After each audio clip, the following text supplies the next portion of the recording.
nous, c'est un privilège de pouvoir annoncer la parole de Dieu. Et avant de vivre ce moment, je vais me remettre dans la prière et je vous invite à prier avec moi. Seigneur notre Dieu, notre Père, nous avons besoin de ton esprit,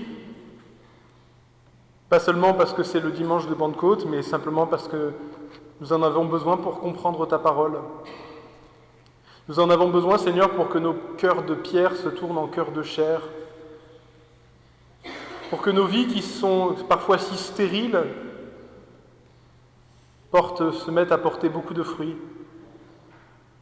Seigneur, si tu nous laissais sans ton esprit, nous nous désintéresserions de toi. Nous ne trouverions en toi aucun plaisir, aucune joie. Venir au culte ne nous ferait rien. Lire la Bible nous laisserait de marbre. L'évocation du nom de ton Fils ne provoquerait en nous aucun sentiment, aucune espérance. Mais Seigneur, tu as donné justement ton esprit à ton Église, et par l'Esprit de Dieu, tu nous attires à toi, tu nous rends vivants spirituellement. Tu animes notre vie et tu nous fais croire en la vérité. Alors Seigneur, je te prie vraiment pour que ce matin encore, tu fasses descendre non seulement sur moi, mais aussi sur toute notre assemblée, abondamment ton esprit, qu'il vienne habiter nos cœurs. C'est dans le nom de Jésus que nous te le demandons. Amen. Voilà, en ce dimanche de Pentecôte, nous nous tournons vers les paroles du Seigneur Jésus, telles qu'elles sont retranscrites dans l'évangile de Jean. L'apôtre Jean était l'un des plus proches disciples de Jésus. Il a vécu très vieux et vers la fin de sa vie, il a rédigé et mis par écrit le témoignage des choses qu'il a entendues et vues de Jésus, notamment en particulier les choses qui n'avaient pas été racontées, qui n'avaient pas pu être racontées par les autres évangélistes. Il s'est notamment beaucoup attaché à raconter les heures qui ont précédé l'arrestation et la mise à mort de Jésus par les autorités juives et romaines. Et nous nous retrouvons donc en ce dimanche de Pentecôte avec Jésus et les disciples dans la chambre haute, cette pièce où Jésus et ses disciples, la nuit avant son arrestation, avaient partagé ensemble le repas de la Pâque.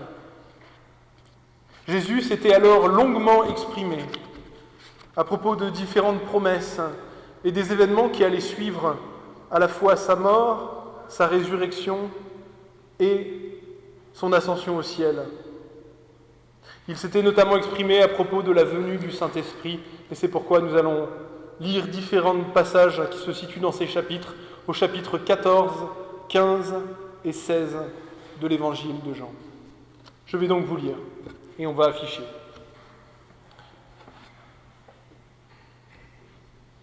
« Et moi, dit Jésus, je prierai le Père, et il vous donnera un autre consolateur, afin qu'il demeure éternellement avec vous. C'est l'Esprit de vérité que le monde ne peut pas recevoir, parce qu'il ne le voit pas, il ne le connaît pas. Mais vous, vous le connaissez, car il demeure avec vous et il sera en vous. Je ne vous laisserai pas orphelins, je viendrai à vous. Encore un peu de temps, et le monde ne me verra plus. Mais vous, vous me verrez, car je vis et vous vivrez aussi. Je vous ai dit ces choses pendant que je demeure avec vous. Mais le Consolateur, l'Esprit Saint que le Père enverra en mon nom, vous enseignera toutes choses. Il vous rappellera tout ce que je vous ai dit.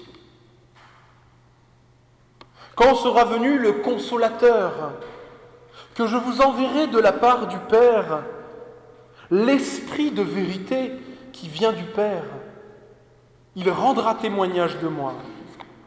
Et vous aussi, vous rendrez témoignage, parce que vous êtes avec moi depuis le commencement. Je vous ai dit ces choses afin qu'elles ne soient pas pour vous une occasion de chute. Ils vous excluront des synagogues. Et même l'heure vient où quiconque vous fera mourir pensera ainsi rendre un culte à Dieu. Et ils agiront ainsi parce qu'ils n'ont connu ni le Père, ni moi. Je vous ai dit ces choses afin que lorsque l'heure sera venue, vous vous souveniez que je vous les ai dites. Et quand il sera venu, il convaincra le monde en ce qui concerne le péché, la justice et le jugement. En ce qui concerne le péché, parce qu'il ne croit pas en moi. La justice, parce que je vais au Père et que vous ne me verrez plus. Et le jugement, parce que le prince de ce monde est jugé. J'ai encore beaucoup de choses à vous dire, mais vous ne pouvez pas les porter maintenant. Mais quand le Consolateur sera venu, l'Esprit de vérité, il vous conduira dans toute la vérité, car il ne parlera pas de lui-même, mais il dira tout ce qu'il aura entendu, et il vous annoncera les choses à venir. Il me glorifiera, parce qu'il prendra de ce qui est à moi, et il vous l'annoncera. Voilà, jusque-là, la lecture de la parole de Dieu. Alors, les discours de Jésus dans l'évangile de Jean ont des côtés assez énigmatiques. Ce n'est pas les passages les plus faciles à comprendre de la Bible, mais ils sont revêtus d'un profond mystère. Et lorsqu'on les étudie avec soin, ils révèlent des réalités profondes sur le Dieu unique, sur le Dieu de la Bible. Et il y a ici une chose que Jésus est en train de décrire dans la relation qui le lie à la fois au Père et au Saint-Esprit. C'est ce mystère que les chrétiens du monde ont appelé, avec un mot, pour résumer le concept, c'est le mystère qu'on appelle trinitaire. Il y a dans l'Ancien Testament, comme dans le Nouveau Testament, beaucoup de passages qui nous laissent entrevoir cet élément de la nature de Dieu, qui est que Dieu, même dans l'éternité, Dieu pour toujours, Dieu avant la création du monde, a toujours été un être de relation. Nous, les chrétiens, nous disons que Dieu est amour. Et si nous pouvons dire que Dieu est amour, c'est parce que en Dieu lui-même, il y a déjà de la relation. Et c'est une relation d'amour infini.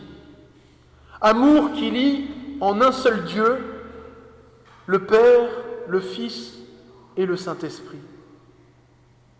Il y a 2 semaines, lorsque j'ai eu l'occasion de prêcher sur le chapitre 10 de l'évangile de Jean, Jésus disait cette parole : « Moi et le Père, nous sommes un. Qui m'a vu a vu le Père. »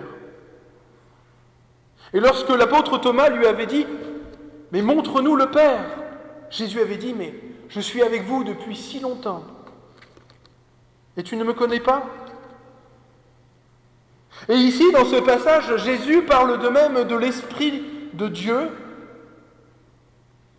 Et il n'en parle pas comme parfois, hélas, certains chrétiens se représentent l'Esprit Saint, comme si l'Esprit Saint était d'abord une sorte de force impersonnelle. Pour ceux qui connaissent un peu Star Wars, je sais que vous ne connaissez pas tous Star Wars, mais on parle de la force. Voilà, ça parlera peut-être à quelques-uns d'entre vous. Eh bien, ce n'est pas du tout ce dont il est question ici. Le Saint-Esprit, si l'on doit définir le Saint-Esprit qui a été versé à la Pentecôte, est d'abord et avant tout un être personnel. C'est un être divin qui est le même être divin que le Fils et le Père. Mais voici ce mystère On ne peut pas identifier parfaitement le Père au Fils et le Fils au Saint-Esprit. Et il y a entre eux cette relation d'amour, cette relation qui lie Dieu à lui-même. Et dans le Nouveau Testament, il y a ce mystère extraordinaire qui me laisse toujours sans voix. Le même Saint-Esprit qui est appelé l'Esprit de Dieu, dans les mêmes passages, est appelé aussi l'Esprit de Christ. L'Esprit est donc l'Esprit du Père et il est l'Esprit du Fils. Et en même temps, Jésus peut dire « Je vous enverrai un autre consolateur ». Il ne peut donc pas être parfaitement confondu avec le Père ou Jésus. Et dans le même temps, ce qui est extraordinaire, c'est que là où l'Esprit Saint est présent, le Père et le Fils sont aussi présents. C'est pourquoi dans ce même passage, dans l'évangile de Jean au chapitre 14, Jésus dit à propos de vous, à propos de moi, à propos de nous, à propos de tous ceux qui croiront, il dit « Si quelqu'un m'aime, il gardera ma parole, et mon Père l'aimera, et nous viendrons à lui, et nous ferons notre habitation en lui, ou chez lui. » Oui, lorsque le Saint-Esprit est présent dans notre cœur, le Père, le Fils et le Saint-Esprit, un seul Dieu, en relation d'amour pour lui-même, pour l'éternité, est présent dans notre cœur. Ce mystère merveilleux et insaisissable est partagé par toutes les églises chrétiennes de ce monde. C'est vrai pour les églises d'Éthiopie comme les églises d'Inde depuis les siècles les plus anciens de l'Église, comme pour l'Église catholique romaine ou même les groupuscules évangéliques les plus étonnants. Tout simplement parce que Jésus, conformément à sa parole, n'a pas abandonné l'Église. Le Consolateur, l'Esprit Saint, rappellera les paroles de Jésus. Et lorsque le Consolateur sera venu, il nous conduira dans toute la vérité. Et celles-ci, les églises ont été amenées devant le mystère de la Trinité, c'est tout simplement parce que cette compréhension est inévitable lorsqu'on lit la Bible sous la conduite du Saint-Esprit. Mais je veux aussi attirer votre attention sur les titres et les noms par lesquels Jésus appelle ici l'Esprit de Dieu. Parlant de l'Esprit de Dieu qui sera versé abondamment, qui sera manifesté d'une façon encore plus présente après la crucifixion et la résurrection et l'ascension du Seigneur que autrefois, il parle de l'Esprit en disant que c'est l'Esprit Saint. Il en parle aussi en disant c'est l'Esprit de vérité. Mais il lui donne aussi ce titre merveilleux, le Consolateur.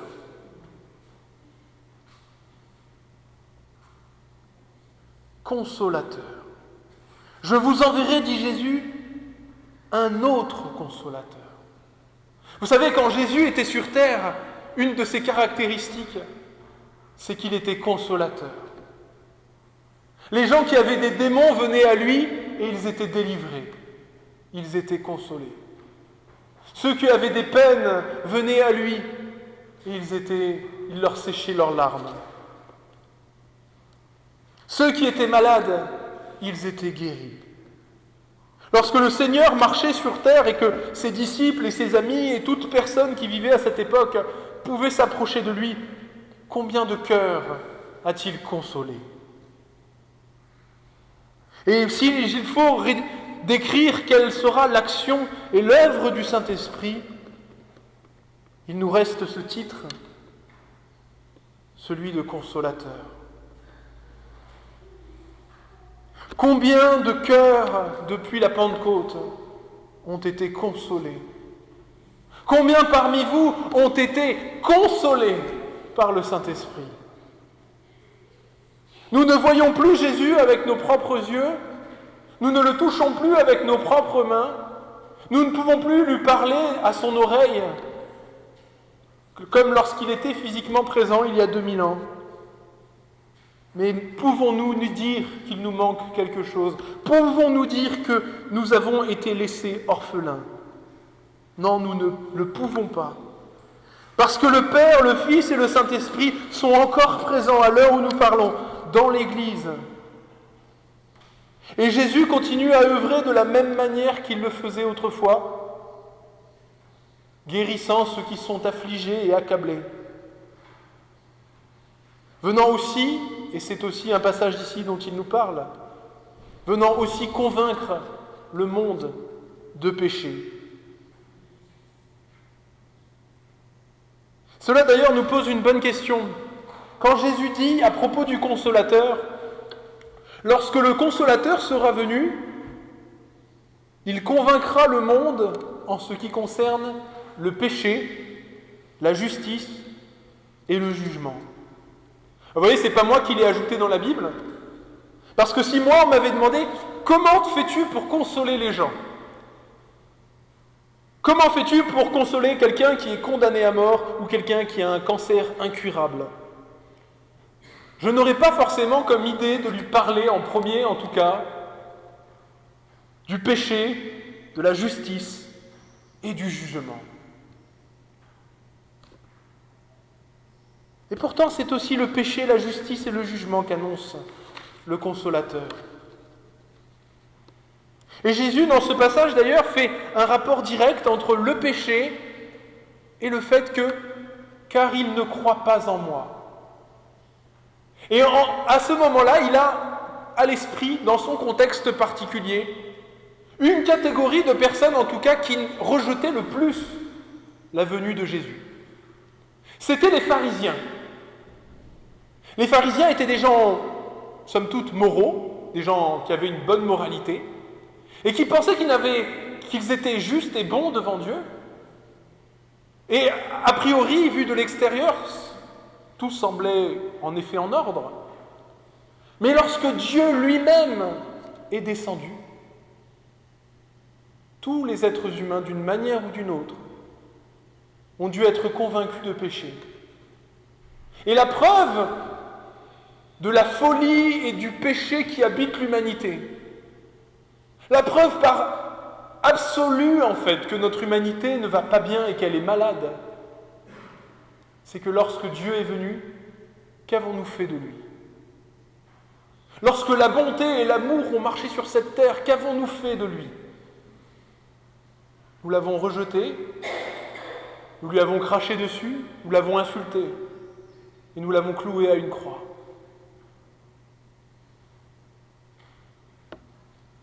Et la croix et la mort de Jésus est un révélateur par excellence du mal qui habite le cœur de l'homme et de l'humanité entière. Parce qu'il ne s'agissait pas seulement des pharisiens, pas seulement du peuple juif, pas seulement des habitants de la Méditerranée à cette époque, mais de nous tous. Et si Jésus était revenu peut-être cet après-midi, est-ce que nous ne le crucifierions pas à nouveau? Et c'est pour cela que le Seigneur nous dit cela. Avant de pouvoir être vraiment consolé, il faut que l'Esprit Saint fasse cette œuvre, ce miracle extraordinaire, que l'être humain prenne conscience de la vérité spirituelle qui concerne le péché, la justice de Dieu et le jugement.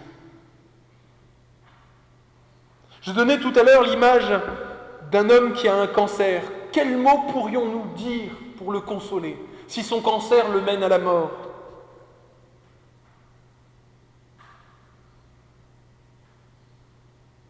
Mais la vraie question, c'est plutôt, avant de pouvoir le consoler, c'est a-t-il lui-même conscience qu'il est malade? Est-il dans le déni? Ce serait criminel d'aller voir un ami qui a un cancer et qui est dans le déni de son cancer et de lui dire « Ne t'inquiète pas, c'est pas grave. En fait, c'est pas sûr que tu aies un cancer, je crois pas que tu aies de cancer, c'est pas grave. » Ce serait criminel si cet homme a bel et bien un cancer et que ce cancer, si l'on ne fait rien, va le mener à la mort. Le consolateur C'est ce véritable ami qui nous amène parfois à dire des vérités difficiles à entendre. Des vérités qui parfois sur le moment sont à la limite de l'insoutenable pour nos oreilles. Mais peu importe s'il n'y a pas d'autre chemin. Du moment que c'est la vérité et que c'est par amour qu'il faut le dire. Et il faut le dire parce qu'une solution existe. Et c'est ce que fait le Saint-Esprit. Le Saint-Esprit, avant de nous conduire directement au Christ, avant de nous parler de Jésus, nous donne cette conviction que quelque chose ne va pas dans ce monde. Qu'il y a dans ce monde et dans nos vies et dans notre cœur beaucoup de choses qui ne sont pas à leur place. Il nous dit, tu es toi aussi malade. Le monde autour de toi est malade. Tout cela est malade. Et vous courez tous à votre mort. Si tu ne fais rien, tu vas mourir. Mais le Saint-Esprit ajoute comme un ami, mais t'inquiète pas. Tu es malade, mais je vais t'emmener chez le meilleur spécialiste, dans le meilleur hôpital. Je vais t'amener au médecin qui est le seul capable d'opérer et de te soigner à 100%. Je vais prendre soin de tous tes frais médicaux. Je vais te prendre soin de toi. Je vais te loger chez moi. Je vais te nourrir. Je vais te conduire. Je m'occupe de toi. Voilà ce que fait vraiment un consolateur. Et c'est ce que le Saint-Esprit fait dans l'Église. C'est ce que le Saint-Esprit fait dans nos cœurs. C'est ce qu'il a fait lorsque, pour la première fois de notre vie, nous avons couru à Jésus. Et nous sommes allés chercher en lui, non un maître de philosophie, mais le seul médecin capable de sauver notre âme. Oui, le consolateur est consolateur parce qu'il est esprit de vérité. Et que c'est la vérité qui nous rend libres et qui nous libère des esclavages. C'est ce Saint-Esprit qui a inspiré la Bible et qui parle dans notre cœur. Lorsqu'il nous convainc du péché, lorsqu'il nous convainc qu'un jour nos actions auront des conséquences, lorsqu'il nous convainc que venir à Dieu c'est une question de vie, lorsqu'il nous convainc que nous vivons bien dans un monde malade, en guerre contre Dieu. Nous avons tous cette maladie. Nous aimons tellement les choses de la vie et nous avons raison de les aimer. Moi, j'aime la vie. J'aime tant de choses. Si seulement je pouvais aimer le Créateur de ces choses autant que j'aime ces choses. Vous vous rendez compte à quel point mon amour pour Dieu serait grand? Et encore, moi j'ai la chance d'être chrétien, d'avoir le Saint-Esprit en moi. Mais quand ce n'était pas le cas, mais combien j'aimais les choses et combien je rejetais Dieu. Je profite chaque jour, Dieu me donne abondamment toutes sortes de bienfaits et de bénédictions. Et pendant toute une part de ma vie, qu'ai-je exprimé à part de l'ingratitude? Et ce monde entier dans lequel nous vivons est si fan de toutes ces choses que Dieu a créées. Il utilise même les choses que Dieu a créées selon son propre désir, en les détournant parfois de l'usage pour lequel Dieu les a créées. Nous utilisons parfois des êtres humains que Dieu a créés à son image, qui sont dignes de respect, pour nous servir, pour arriver à nos fins, sans les traiter avec respect. Il y a dans notre cœur cette maladie où nous voulons être notre propre Dieu. Et avoir une bonne moralité est une bonne chose. Mais comme je l'ai dit, elle ne suffit pas parce que le standard n'est pas notre prochain, mais il est Dieu lui-même. Et la Bible et le Saint-Esprit sont là pour nous convaincre qu'un jour Dieu rendra justice. Il y aura en effet un jour de jugement. C'est peut-être pour nos oreilles une mauvaise nouvelle, mais je vous assure que pour l'univers, c'est une excellente nouvelle. C'est une excellente nouvelle pour ce monde, pour cet univers, pour les animaux, pour les créatures, que pour tous ceux qui ont été génocidés, pour tous ceux qui ont été abusés, pour tous ceux qui ont souffert, qu'un jour, cette création de Dieu retournera à l'ordre, que les choses reviendront comme elles auraient toujours dû être. Les choses qui avaient de la valeur seront reconnues pour ce qu'elles étaient. Les tromperies, les mensonges, tout sera révélé. Il n'y aura plus de justification possible.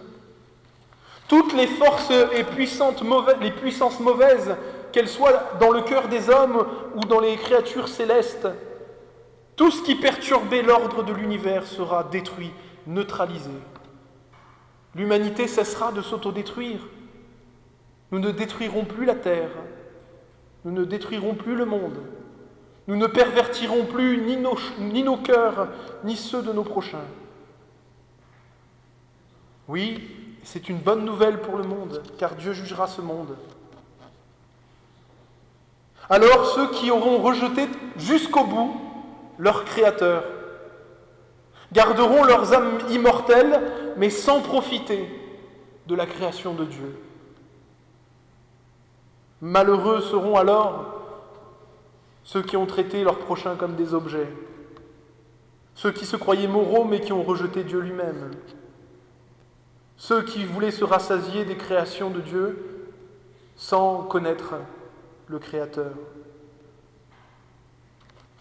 Et le travail du Saint-Esprit, depuis 2000 ans. Et si vous voulez vous en convaincre, relisez l'œuvre du Saint-Esprit dans les Actes des Apôtres. Il est aussi de convaincre ce monde de cette vérité. Tout simplement parce qu'il ne peut pas y avoir de guérison pour celui qui n'admet pas qu'il est malade. Il ne peut pas y avoir de pardon pour celui qui n'admet pas qu'il est coupable. Et combien Dieu veut et désire la guérison et le pardon de ce monde et de chacun d'entre nous. Et pas seulement de nous, mais aussi de tous les habitants de Saint-Jean-de-Marvejols, de tout le Gard et de l'Ardèche, de toute la France et de toute la terre. Comment croiront-ils, comment se tourneront-ils vers celui qui sauve s'ils ne connaissent pas, s'ils ne sont pas convaincus par l'Esprit Saint de ce qui concerne le péché, la justice et le jugement? Ensuite, le Saint-Esprit la console. Il console parce qu'il glorifie le Christ, il glorifie Jésus. Il annonce la justice que nous avons obtenue en Jésus. Et cette merveille qui est extraordinaire, que le Père, le Fils et le Saint-Esprit viennent vivre dans nos cœurs.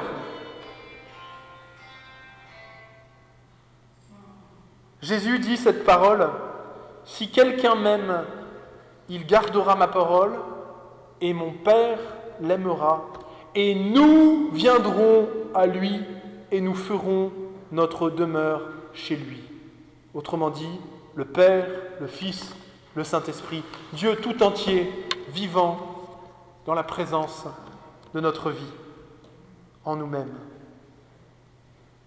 Alors qu'est-ce que ces choses veulent nous apprendre?